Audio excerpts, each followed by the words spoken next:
We've noticed that the question that was facing those Jews who had been deported into Babylon was the question, how do we sing the Lord's song in a strange and foreign land? Now, what they were experiencing at this point in history had been experienced much early in their history in the case of one man who had been exiled and deported to a foreign country. But in his case, he was alone. He didn't have the communion of saints to support him in his captivity. And I'm thinking, of course, of the life of Joseph in the Old Testament, when he had been sent into the land of Egypt, ended up in jail for many, many years. And the thing that was able to catapult him from a position of powerlessness in exile to being elevated to the realm of the prime minister of the land of Egypt was his God-given gift of the interpreting of dreams. We remember that which liberated Joseph from his condition was the occasion when Pharaoh had a dream that disturbed him and he couldn't understand it. And all of his magicians and counselors failed to give this interpretation until Joseph was called for, and Joseph unraveled the mystery for him. Now, the same sort of event takes place early on in the book of Daniel. The conquering king of the Babylonians was Nebuchadnezzar. And Nebuchadnezzar had a dream that disturbed him and bothered him. And he wanted to know what it meant, but he didn't tell the contents to those who were assembled among his court to give their interpretation. And no one was able to unveil the secret of this dream.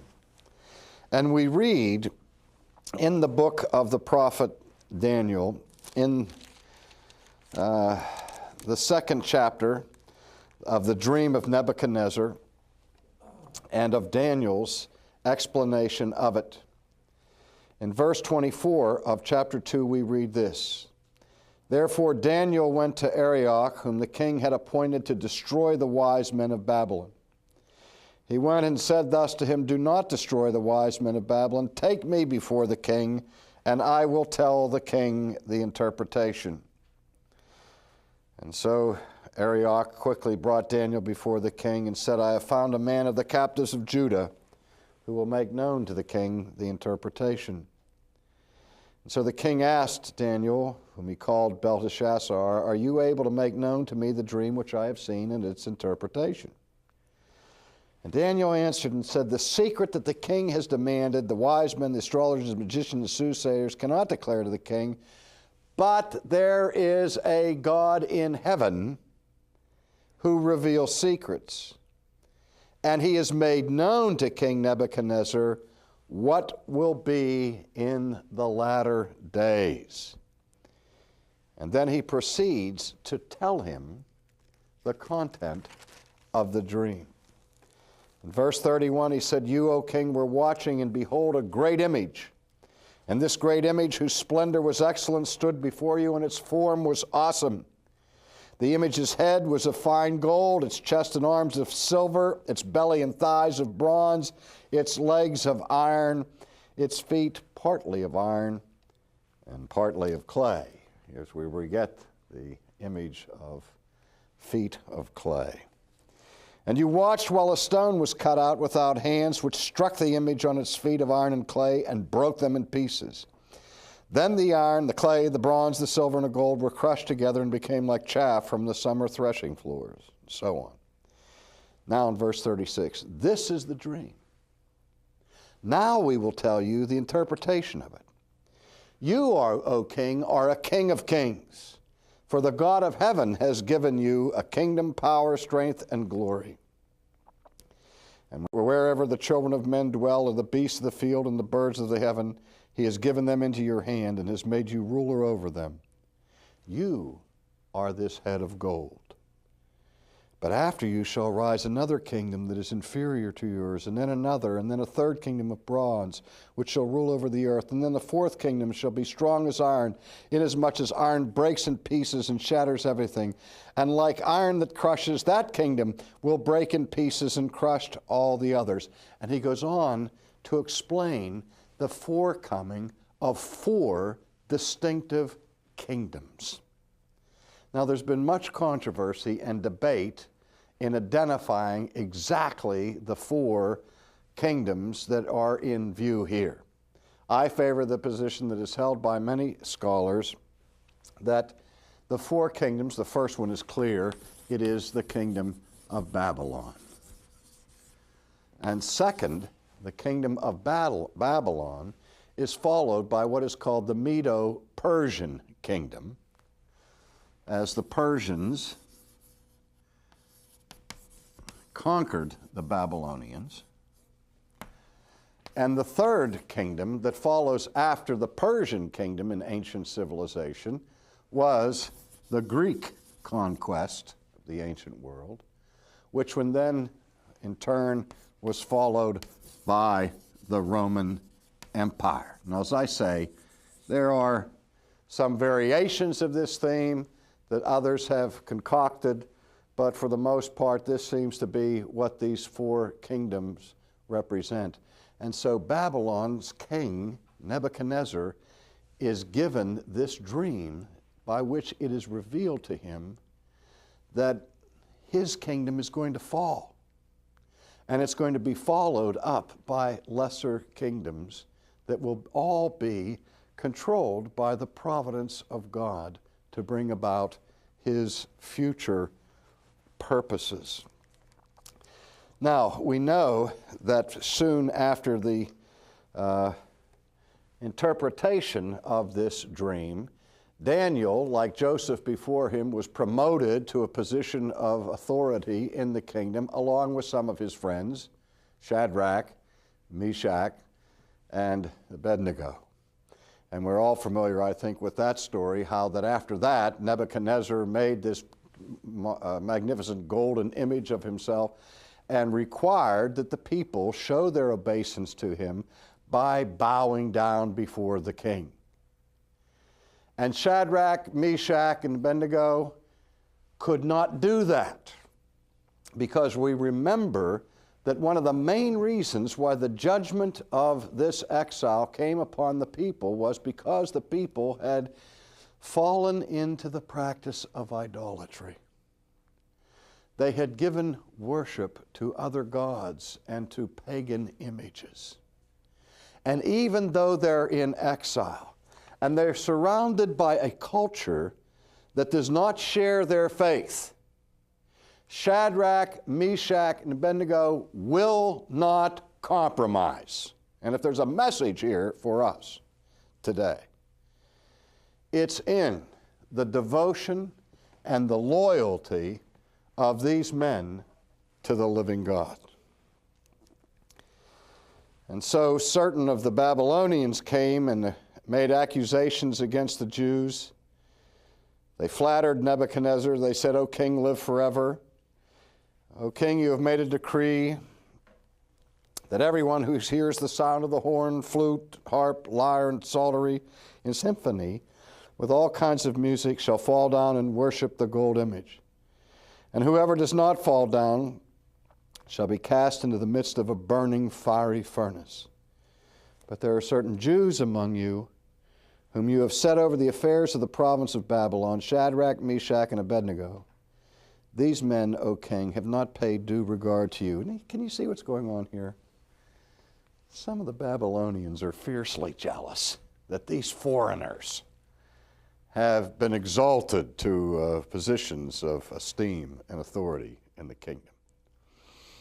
And they're trying to be scrupulous.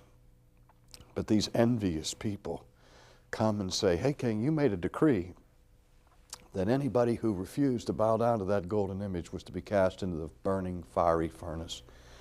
And there are 3 of these foreigners that are not doing it."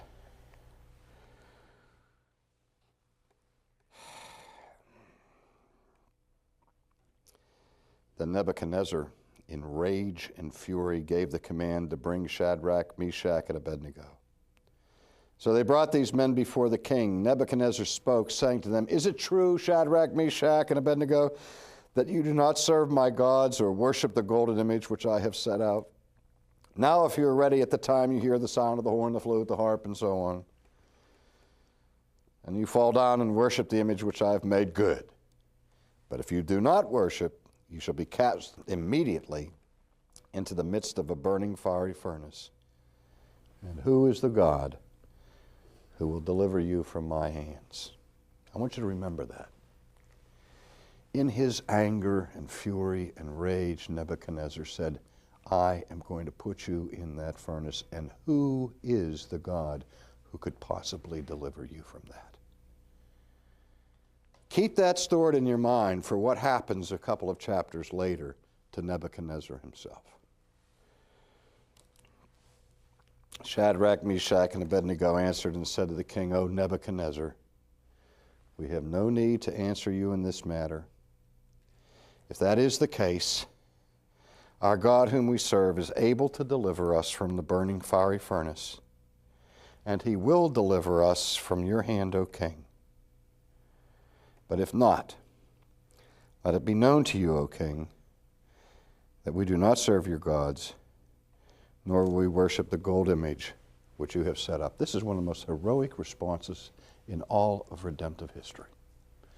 The first thing these men say to the king, they said, "King, our God will deliver us from your fiery furnace.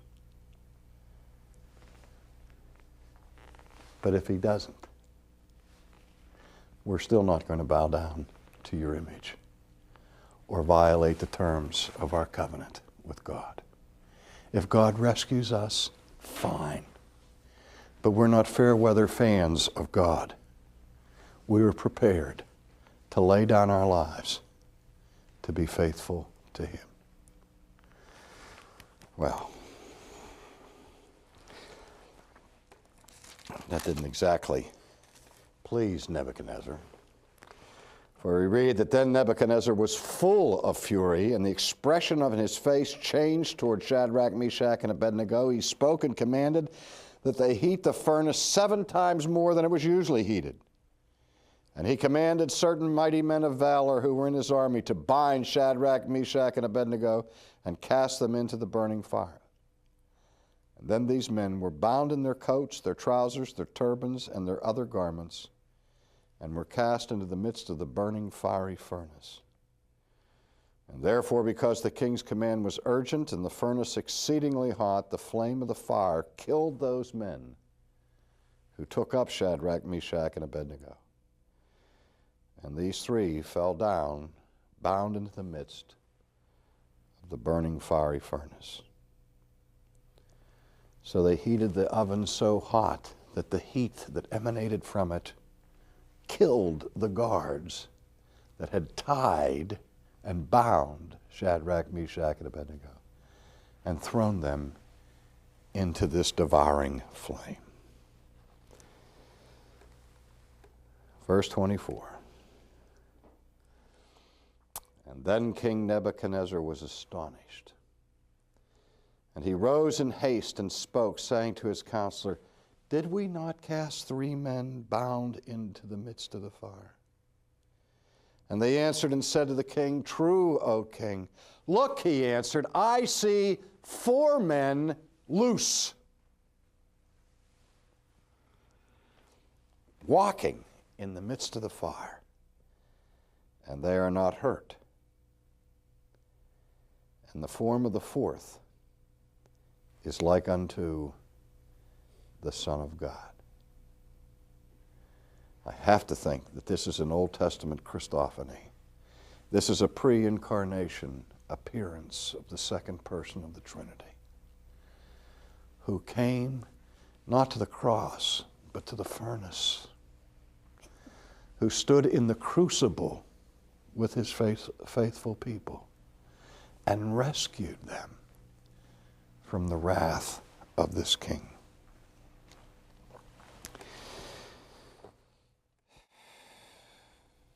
Then Shadrach, Meshach, and Abednego came from the midst of the fire. And the satraps, administrators, governors, the king's counselors gathered together, and they saw these men on whose bodies the fire had no power. The hair of their head was not singed, nor were their garments affected, and not even the smell of fire was upon them. And Nebuchadnezzar spoke, saying, Blessed be the God of Shadrach, Meshach, and Abednego, who sent his angel and delivered his servants who trusted in him, and they have frustrated the king's word and yielded their bodies that they should not serve nor worship any god except their own. Therefore I make a decree that any people, nation, or language which speaks anything amiss against the God of Shadrach, Meshach, and Abednego shall be cut in pieces, and their houses be made an ash heap, because there is no other God who can deliver like this. Remember what he said earlier? Who is this God that you think can deliver you? And even the king becomes aware of the character of God. Again, Nebuchadnezzar has a dream. And again, Daniel is called upon to interpret it. And is his interpretation of judgment upon Nebuchadnezzar, where the reading of the interpretation is found in chapter 4, verse 31. While the word was still in the king's mouth, a voice fell from heaven, King Nebuchadnezzar, to you it is spoken, the kingdom has departed from you. And they shall drive you from men, and your dwelling shall be with the beasts of the field. And they shall make you eat grass like oxen. And 7 times shall pass over you until you know that the Most High rules in the kingdom of men and gives it to whomever he chooses. This is a contest of kings. Just as we saw earlier in the contest between Moses and God and the power of Egypt in Pharaoh. Now God is saying to the most powerful king of the time, we will see who has the power. The Most High rules in the kingdom of men, and he gives it to whomever he chooses. And that very hour the word was fulfilled concerning Nebuchadnezzar. He was driven from men and ate grass like oxen. His body was wet with the dew of heaven, till his hair had grown like eagle's feathers, and his nail like bird's claws. Does that remind you of anybody? Howard Hughes, in the dementia of his latter years, with fingernails several inches long. One of the most powerful men in the world, reduced to living like an animal. And so Nebuchadnezzar is humiliated in the extreme. But at the end of time, he said, I, Nebuchadnezzar, lifted my eyes to heaven, and my understanding returned to me, and I blessed the Most High, and praised and honored him. For his dominion is an everlasting dominion. His kingdom is from generation to generation. No one can restrain his hand or say to him, what have you done? I, Nebuchadnezzar, praise, extol, and honor the King of heaven, all of whose works are truth, and his ways justice, and those who walk in pride he is able to put down. When Nebuchadnezzar died, the kingdom was transferred, and decades passed, and the Jews were still under the oppression of the Babylonians, and the Jews were still under the oppression of the Babylonians. And then one of the most fascinating stories is found in the 5th chapter of Daniel. The story of a later king whose name is Belshazzar. And we read in chapter 5, Belshazzar made a great feast for 1,000 of his lords and drank wine in the presence of the 1,000. And while he tasted the wine, Belshazzar gave the command to bring the gold and silver vessels which his father Nebuchadnezzar had taken from the temple which had been in Jerusalem, that the king and his lords, his wives, and his concubines might drink from them. And they brought the gold vessels, that had been taken from the temple of the house of God, which had been in Jerusalem, and the king and his lords, his wives, and his concubines drank from them. They drank wine and praised the gods of gold and silver, bronze and iron, wood and stone. Do you see what's happening here? Belshazzar is filled with arrogance and pride, and he decides to have this mighty feast. He is the king of Babylon, and you have to understand that the city of Babylon, of all of the cities of antiquity, was clearly the most impregnable fortress of that time. Its walls were so thick and so high, it had no apparent points of vulnerability. And according to the secular historians, even while this feast is going on, the armies of the Persians had marched into Babylon and were contemplating a way to lay siege to the city. Didn't bother Belshazzar, because he knew there was nothing the Persians could do to defeat them. They had enough provisions in this huge city to last for years, and they could simply outweight the armies of the Persians. And as I said, the walls were impregnable.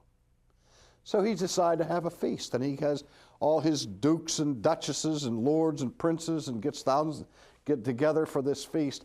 And while this feast goes on and they're drinking the finest wine, he orders that the booty from the destruction of Jerusalem, the sacred vessels of Almighty God, be used in this orgiastic celebration. And he takes the holy vessels of God, fills them with the finest wine so they can toast the pagan idols, the gods of gold and of silver. And while he's in the midst of this arrogant celebration, suddenly he turns and he sees what nobody else in the room is facing. He sees a hand that seems to be detached, a hand writing on the wall. Strange words appear before him, and listen to the account of what happens. He said, "The same hour the fingers of a man's hand appeared and wrote opposite the lampstand on the plaster of the wall of the king's palace. And the king saw the part of the hand that wrote. And then the king's countenance changed. His thoughts troubled him so that the joints of his hips were loosened,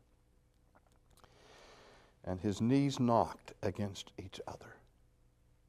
I mean, here's this powerful king falling apart. His knees are knocking together. And he doesn't know what it means, and he calls for his soothsayers again to interpret it, and they can't. The words say, "Mene, mene, tekel, upharsin." And again, finally, it is Daniel who is brought in to interpret the saying. And he says to him, the meaning of these words is clear.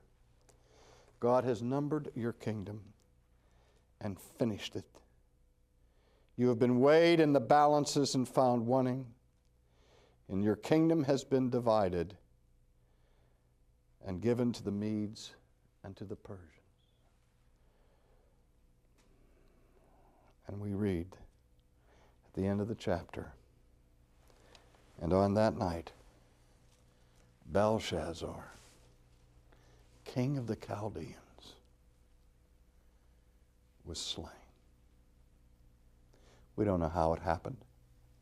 We don't know how the Persians conquered Babylon, but the secular historians of the period say that there was an underground stream that went under the wall of Babylon that supplied the water to the city.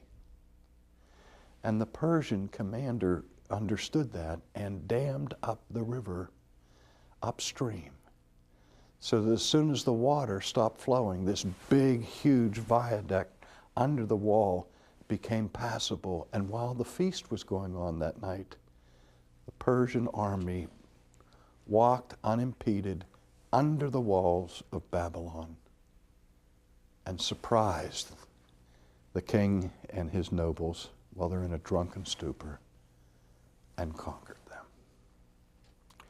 This is the story of the providence of God, who bestows kingdoms and takes them away. raises kings up, brings kings down. And Daniel is saying that the future of the people of God is not in the hands of the Babylonians, but in the hands of God.